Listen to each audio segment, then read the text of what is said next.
A group of children advocates is currently campaigning to advance children's issues into the heart of electoral discussions in the 2013 national elections.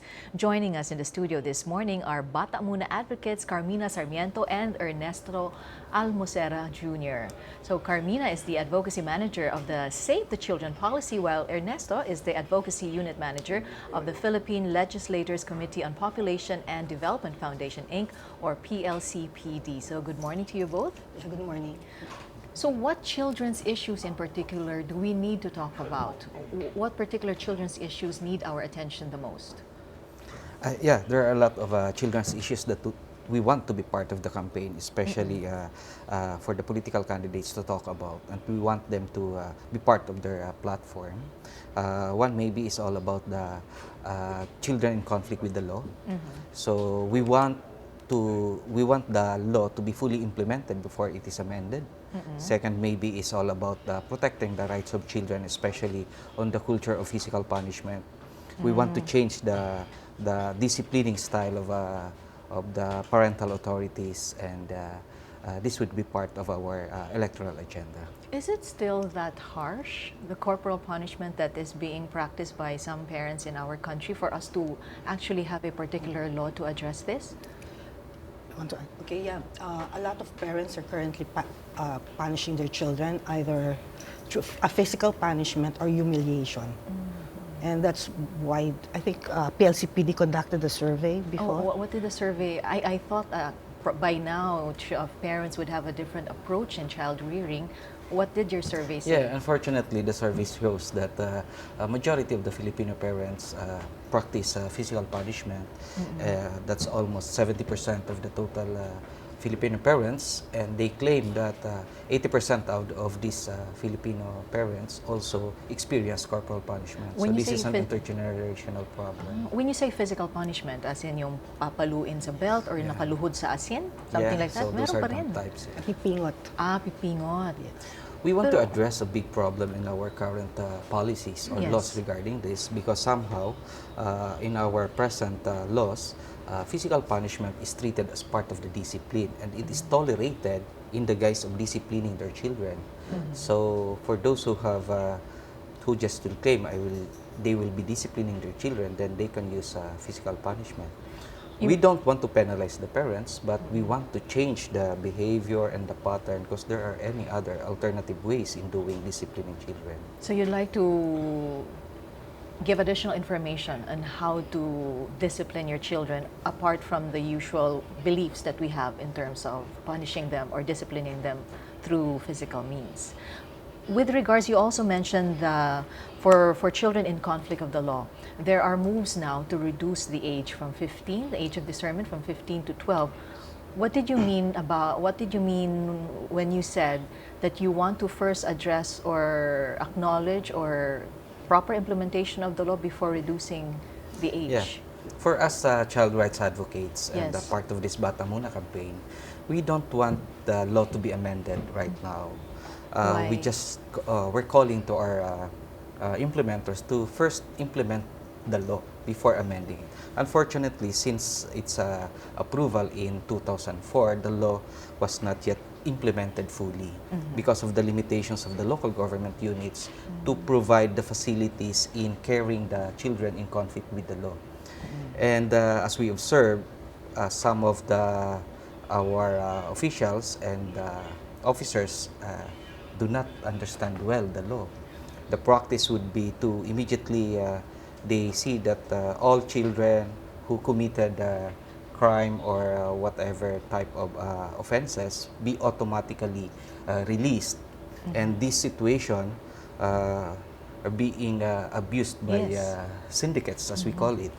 So we want to delineate those crimes committed by children as common crimes and those extreme crimes. For the extreme,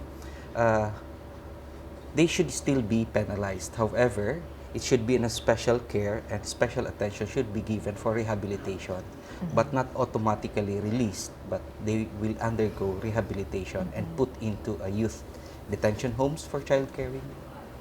They all, yes, ma'am. I'd just like to add also that if you take a look at what kind of cases children are involved in, these are usually petty crimes and property related. So it has something to do with poverty. So I think it's more important to address the poverty issue more than penalizing the children. So even though if we do not address the poverty situation in the Philippines, no amount of penalties to the children will resolve the situation. A second issue that I'd like to raise also is about discernment, because what they want to do is, aside from lowering the age, they want to assume the children who commits crime have the discernment. And I think it's important to first establish whether a child has discernment or not before, rather than just assuming that they do have. Because even among adults, if they are penalized in court, if they are faced with a case in court, they can plead insanity or some mental disturbance. Whereas among children, what they want is just to assume that they know and they understand that what they are doing. So I understand that because of these issues and concerns which you have brought up, a group of organizations banded together to form the Bata Muna Advocacy campaign, which you just started this February. And I understand that this particular campaign is geared towards the voters, so that voters will present these issues amongst those who are running for the candidacy, so that they could bring it up and know which of these senatoriables or local politicians would look into this particular children's rights or children's problems with regards to children. So tell me more about this campaign, and then I understand that tomorrow you'll have an activity. Yeah, that's right. The Bata Muna campaign is arise because of the issues of the children, which the electoral agenda of children was formed last November. We're into about 200 children convened in Quezon City sometime November last year in celebration of the Children's Month, and they came up with their children's electoral agenda.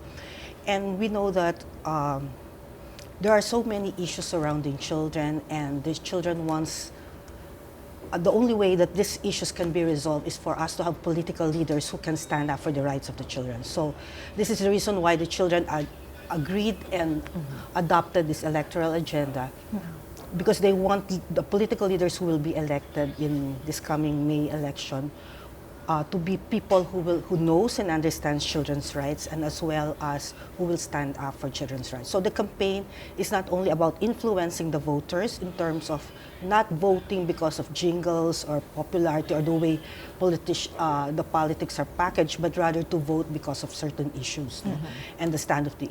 And then second is we also want to greater accountability from the candidates. That is, even after the election is finished, we want people to ask and to demand from the elected candidates what their promises. And then the campaign also will try to reach out to the different candidates, and then by submitting and showing them the agenda of the children and asking them for their position and specific position and platforms and support. Okay, so tomorrow, lastly, what's the activity tomorrow?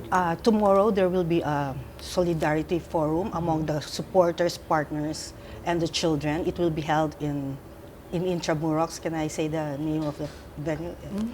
It will be in Max Restaurant, but prior to that, we will also go to Comelec and have a visit to Comelec so that the children can be oriented on the election. No? And then it will be from 8 o'clock to 12 o'clock. So there will be other partners who will be joining you. Who will joining us and then pledging their support to the campaign. Okay, so thank you so much for joining us this morning. And I've just spoken to June Almocera and Carmina Sarmiento of the Bata Muna Advocacy Campaign.